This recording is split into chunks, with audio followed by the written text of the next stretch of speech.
So you've been asked to write a formal academic text. Maybe you've been asked to write a 5-paragraph essay. Today I want to spend a few minutes talking about a few steps that you might follow in narrowing down your topic. Hello, my name is Benjamin Stewart at benjaminlstewart.net, making teaching and learning more transparent. Before we get into today's topic, if you have any thoughts, insights, or experiences on today's topic, feel free to reach out to me at my Twitter handle at BNLEEZ. So today I want to get into the topic of narrowing down a researchable topic. One of the most challenging things that you can do when you're beginning an essay, especially if you're thinking about writing a 5-paragraph essay, is how to go about narrowing down a topic. Much of what we talk about here today will also apply to longer text as well, as, again, many of the principles and steps that we follow here today will certainly apply to those cases where we need to really find not only a topic that is narrow in scope, but also one that's researchable. So much of what we talk about here today is coming from Booth, Collum, and Williams from their book, The Craft of Research. This is a very good book that really goes into a lot of detail about how to go about narrowing down a topic. We're going to touch on a few key aspects, and the one thing that we're going to begin thinking about is developing a problem statement. One of the first things to do when you're starting to narrowing down a topic is to think about a particular problem that maybe you faced either as a learner and or as a teacher. Maybe some of you are teaching now and you have witnessed some challenges, whether it's related to teaching, whether it's related to learning. Those are some, I think, helpful experiences to draw on when you're first thinking about a problem that you want to really investigate. Think of your essay either as a problem solution type of essay, where maybe you state the problem in the introduction and the rest of the essay relates to the solution, or maybe the entire essay addresses the problem. So whenever you're writing an essay for a class, you might want to clarify that aspect with the instructor to make sure that you're writing the type of essay that you need to consider. So the first thing we want to think about is developing a problem statement. And the way that we go about structuring a problem statement can be really viewed in two different ways. The first is to think of it as having 3 sections. First, the topic. Second, an indirect question. And third, significance. So, for example, let's say that we have a sentence that begins, I am studying something. I wish to learn more about, now we state the subject. So maybe we think of teacher feedback as an overall topic.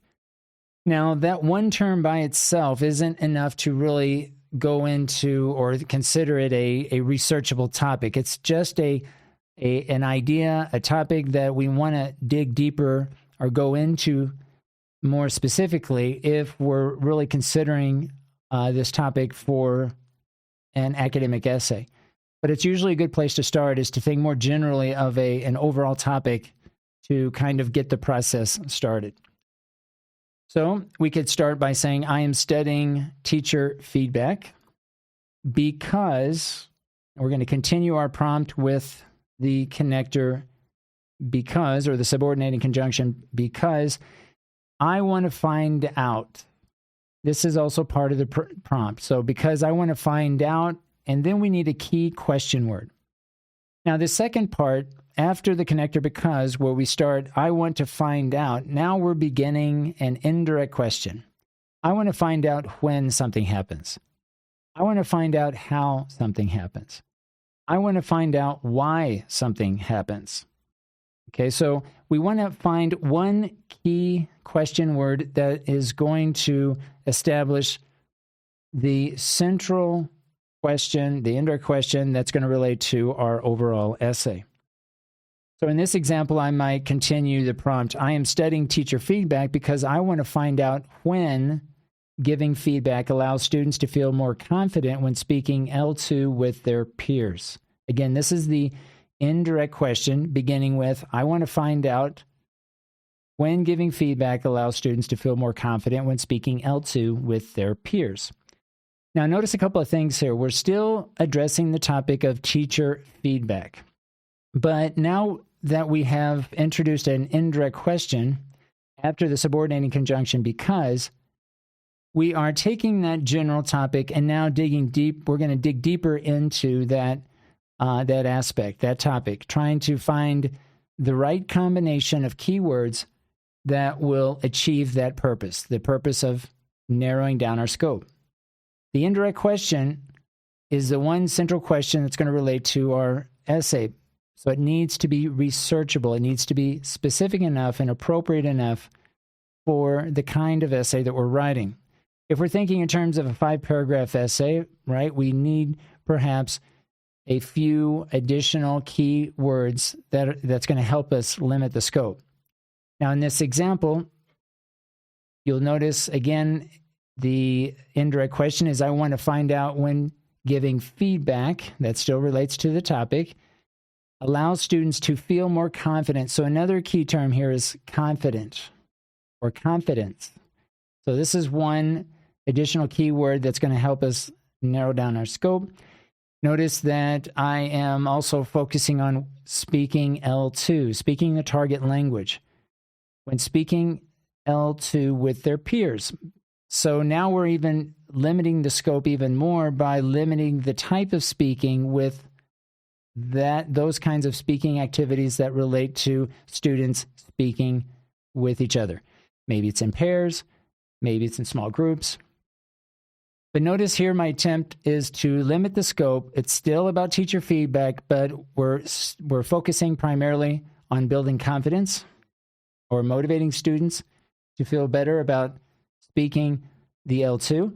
Notice we're not going to focus on writing. We probably aren't going to be focusing too much on grammar or vocabulary, right, or pronunciation as a central theme.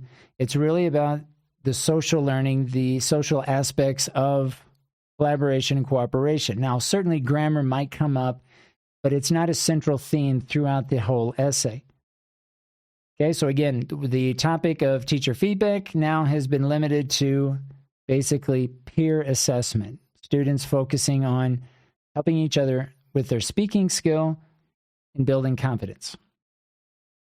Now, once we have introduced the indirect question that's more specific, that relates to our overall topic, in this case, teacher feedback, now we want to introduce the third component of the problem, which is the significance. This is the why.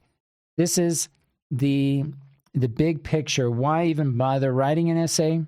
Besides being perhaps an assignment in a course, it should have a larger significance. It should have a more authentic significance.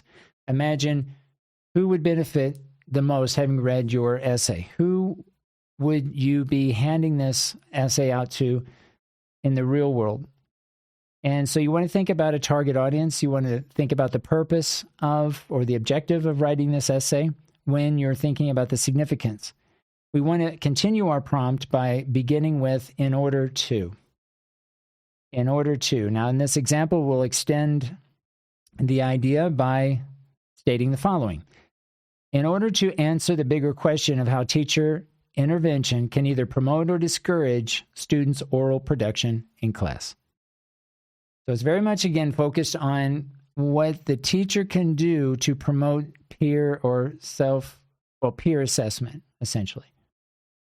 All right, so this is our problem statement. We're thinking of it in terms of beginning with the topic, followed by an indirect question, followed by significance. Again, in the entire problem statement reads as follows.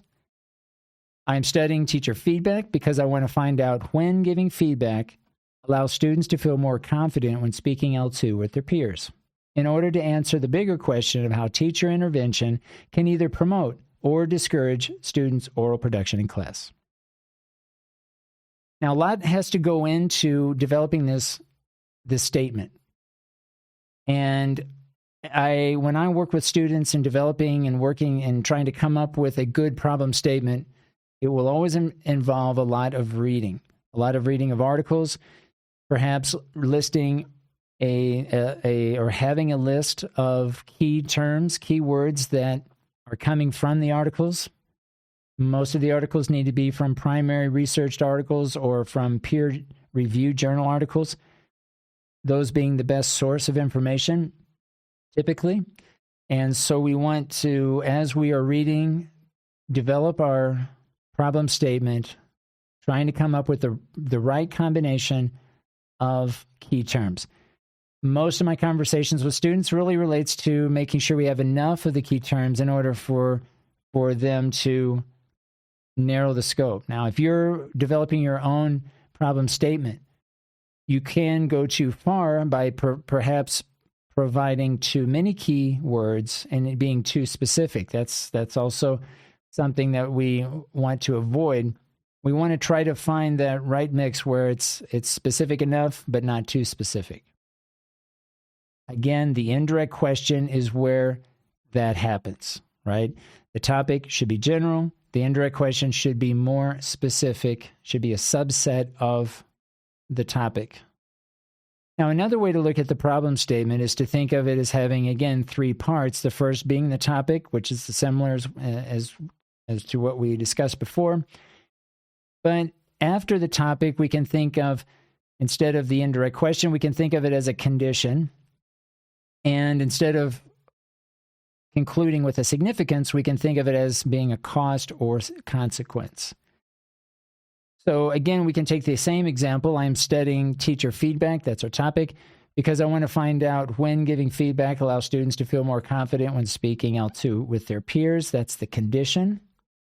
In order to answer the bigger question of how teacher intervention can either promote or discourage students' oral production in class, that's the cost or the consequence. So if that helps to think of the indirect question and the consequence, if it helps to think of it instead in terms of a condition and a consequence, or a condition and a cost, certainly then apply those terms. Okay, but essentially what we're trying to do here with the problem statement is have a reason, right? Stating a reason for developing our problem statement, and also in the indirect question, go through this process of, again, trying to narrow down our scope. Now, once you have created the problem statement, copy and paste, basically word for word, extract the indirect question. Okay, we'll think of the first example in terms of the subordinating clause, the because I want to find out when clause. We want to extract, copy and paste that, and list it separately so we can see it in isolation. This is our indirect question, and just below it, simply convert the indirect question to a direct question. So in this example, we would convert the indirect question, I want to find out when giving feedback allows students, etc. If we want to convert that to a direct question, it might sound something like the following. When should teachers give feedback to students in a way that makes them feel confident when speaking L2 with their peers? Okay, so in this case, I inserted a few words, but essentially I'm trying to capture exactly the same idea, but simply convert it from an indirect question to a direct question. Now, this is a good exercise because it reminds you as the writer that your essay is simply to address one central question. And in order to obtain that question, we go through the process of developing a problem statement. Once we have our indirect question and our direct question, and we feel confident that we have included enough keywords to make the topic as specific as it needs to be, right, for the type of essay that we're writing, then we think about our thesis statement. Remember that a thesis statement simply answers your central question. In this case, our direct question. Just below it, we need to now present our one-sentence answer, our thesis statement. Now, when you're considering your thesis statement, I would take a look at the podcast Writing Workshop, Thesis Statement, and Skeleton Outline that was posted on March 29th, 2022. And that's going to give you some suggestions there. I go into greater detail about how to go about answering a thesis statement and then how to take the next step into developing a skeleton outline. Today's topic primarily is helping us get to a thesis statement, thinking of the problem statement, thinking very specifically of an indirect question and direct question that's specific enough, that's appropriate for the type of essay we need to develop. We might consider listing out key terms as we are reading our topics and we're getting the right combination of key terms based on the context of our essay. And then we are concluding our problem statement with the significance. Again, the significance simply is stating the why, the purpose, the objective of writing our 5-paragraph essay. My name is Benjamin Stewart at benjaminlstewart.net, making teaching and learning more transparent. Thanks for listening.